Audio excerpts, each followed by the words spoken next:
ছেলের বউ ভাতের ভিডিও। আশা করি ভিডিওটি সবার অনেক বেশি ভালো লাগবে। আর ভালো লাগার জন্য প্রথম থেকে শেষ পর্যন্ত অবশ্যই দেখতে হবে। দেখার পরে যদি ভালো লাগে তাহলে অবশ্যই একটা লাইক, কমেন্ট, শেয়ার দিয়ে পাশে থাকবেন।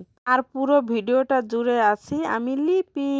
আগে বলেন আমাকে কেমন লাগছে, কমেন্ট করে অবশ্যই জানাবেন। রাতে আমরা বিয়ে চলাকালীন চলে এসেছি।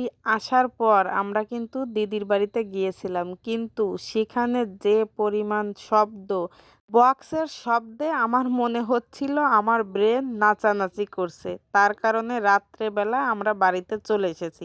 তো সকালবেলা আমার বর সাহেব অফিসে চলে গেছে, আর আমি ছেলেকে নিয়ে রেডি হয়ে চলে যাচ্ছি ছেলের বউভাতে। বউভাতে আসার পর আমি কিন্তু তেমন কিছুই ভিডিও করতে পারিনি। তার একমাত্র কারণ হচ্ছে এখানে আসার পর আমাকে দায়িত্ব দেওয়া হয়েছে আত্মীয়স্বজন যেসব গিফট আনছে সেগুলো সযত্নে রেখে দেওয়ার জন্য এবং নামগুলো লেখার জন্য। তার কারণে আমি তেমন কিছুই ভিডিও করতে পারিনি। তো এরই মাঝে আমার বর সাহেবও চলে এসেছে। অনেক বেলা হয়ে গেছে, এখন হচ্ছে আমরা খাবো। আমি যতদূর সম্ভব আমার দায়িত্ব পালন করে এই যে খেতে বসেছি। কারণ আমরা হচ্ছে বাড়িতে চলে আসব পরের দিন, আমার স্কুল আছে এবং আমার বর সাহেবের অফিস আছে।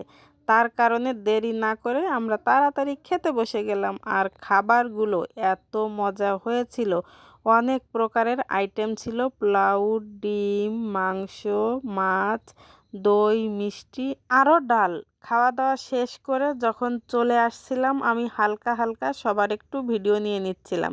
কারণ ভিডিও তো করতে হবে, তার চেয়ে বড় কথা সবাইকে মনে রাখার জন্য একটা সুবর্ণ সুযোগ। আর এই হচ্ছে ছেলের শ্বশুরবাড়ি থেকে লোকজন আসছে, তাদের সঙ্গে একটু কথা বললাম। তো আসার সময় বৌমার সঙ্গে কয়েকটি ছবি তুলবো এই কারণে ঘরে গিয়েছিলাম, কিন্তু ছবি তো তোলা হয়নি, বরং তুলে দেওয়া হয়েছে। ছবি তুলতে পারিনি, তার কারণে কোনো সমস্যা নেই। তবে কারো যে ছবি তুলে দিতে পেরেছি এজন্য আমি অনেক বেশি হ্যাপি। তো এই হচ্ছে আমার নোয়া মা, মানে আমার নোয়া চাচার স্ত্রীকে আমি নোয়া মা বলে ডাকি। আমার জীবনের অনেকটা সময় আমার নোয়া মার কাছে আমার কেটেছে।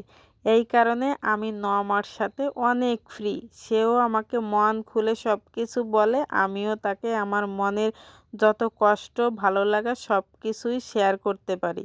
আমার নোয়া জ্যাঠা এবং আমার নোয়া মা দুজনেই আমাকে অনেক বেশি ভালোবাসে, কিন্তু তারা বাড়িতে থাকে না বলে তাদের ভিডিও আমি আপনাদের সঙ্গে শেয়ার করতে পারি না। আর এরাও হচ্ছে আমার ভিডিও দেখে, সেই কথা আমাকে বলছিল, তার কারণে আমি আরেকটু তাদেরও ভিডিও করে নিলাম। তো ভিডিওটাও এখানে শেষ করলাম। সবাইকে ধন্যবাদ, টাটা।